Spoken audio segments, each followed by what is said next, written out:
अच्छे लोगों के साथ हमेशा बुरा क्यों होता है? गीता में श्री कृष्ण ने दिया है अर्जुन को इसका जवाब। नमस्कार दोस्तों, स्वागत है हमारे चैनल धर्म ज्ञान विज्ञान में। गीता सार आपने महसूस किया होगा कि जो लोग अच्छे कर्म करते हैं वो परेशान रहते हैं, वहीं जो बुरे कर्म करते हैं वो खुशी से रह रहे होते हैं। अच्छे कर्म करने वाले परेशान होते हैं कि आखिर उन्हें इतनी परीक्षा क्यों देनी पड़ रही है, जबकि जो धर्म की राह में हैं वो खुश हैं और जिंदगी का लुत्फ उठा रहे हैं।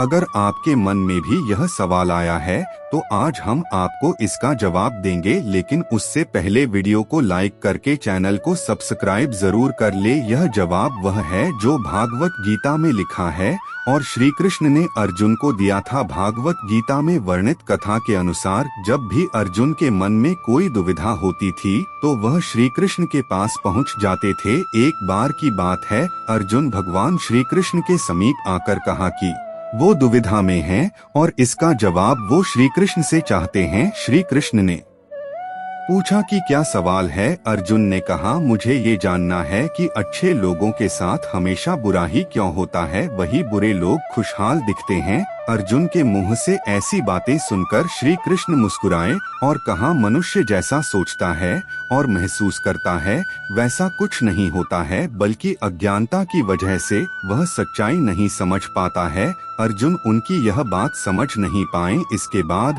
श्री कृष्ण ने क्या कहा वो जानते हैं। श्री कृष्ण ने अर्जुन से कहा, पार्थ मैं तुम्हें एक कथा सुनाता हूँ, उसे सुनकर तुम समझ जाओगे कि हर प्राणी को उसके कर्म के हिसाब से ही फल मिलता है। प्रकृति हर किसी को अपनी राह चुनने का मौका देती है। अब वो मनुष्य की इच्छा पर निर्भर करता है कि उसे धर्म की राह चुननी है या अधर्म की। कथा शुरू करते हुए श्री कृष्ण ने कहा, एक नगर में दो पुरुष रहा करते थे। एक पुरुष व्यापारी था जिसके जीवन में धर्म की बहुत महत्ता थी। वो पूजा पाठ में यकीन रखता था। वो हर रोज मंदिर जाता था और दान धर्म भी करता था और हर रोज भगवान की पूजा करता था। वहीं दूसरा पुरुष बिल्कुल विपरीत था। वह हर रोज मंदिर तो जाता था लेकिन पूजा करने नहीं, बल्कि मंदिर के बाहर से जूते चप्पल चुराने। उसे दान और धर्म से कोई लेना देना नहीं था। समय बीतता गया और एक दिन बहुत जोर की बारिश हो रही थी। इस वजह से मंदिर में पुजारी के अलावा कोई नहीं था। यह बात जब दूसरे पुरुष को पता चली तो उसने कहा कि यह सही मौका है मंदिर का धन चुराने का। पंडित से नजर बचाकर उसने मंदिर का सारा धन चुरा लिया। इस समय धर्म कर्म में विश्वास रखना वाला व्यक्ति भी मंदिर पहुंचा। दुर्भाग्य से मंदिर के पुजारी ने उसे ही चोर समझ लिया और चिल्लाने लगे। वहाँ लोग एकत्र हो गए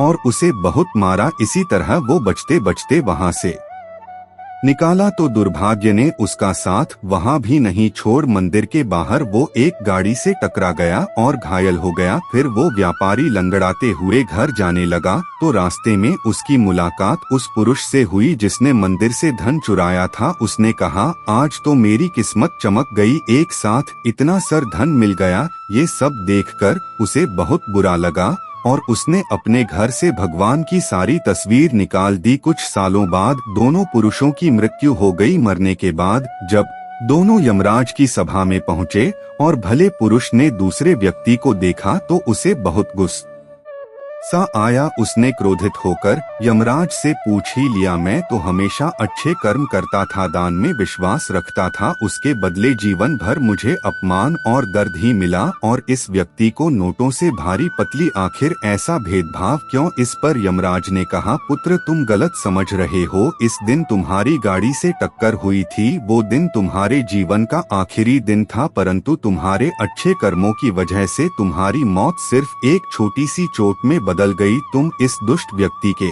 बारे में जानना चाहते हो? दरअसल इसके भाग्य में राजयोग था, मगर इसके कुकर्म मोह और अधर्म की वजह से वह सिर्फ एक छोटी सी धन की पोटली में बदल गया। कथा सुनाने के बाद श्री कृष्णा अर्जुन से कहते हैं, पार्थ क्या अब तुम्हें तुम्हारे सवाल का जवाब मिल गया? ऐसा सोचना कि भगवान तुम्हारे कर्मों को नजरअंदाज कर रहे हैं, यह बिल्कुल भी सत्य नहीं है।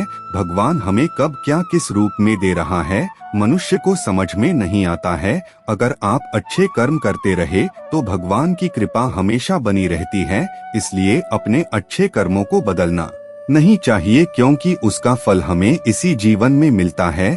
इसलिए मनुष्य का फर्ज है कि वह हमेशा अच्छे कर्म करते रहे, क्योंकि श्री कृष्ण ने गीता में भी बताया है कि किसी के द्वारा किया गया कर्म बेकार नहीं जाता है, चाहे वो अच्छा हो या बड़ा। धन्यवाद।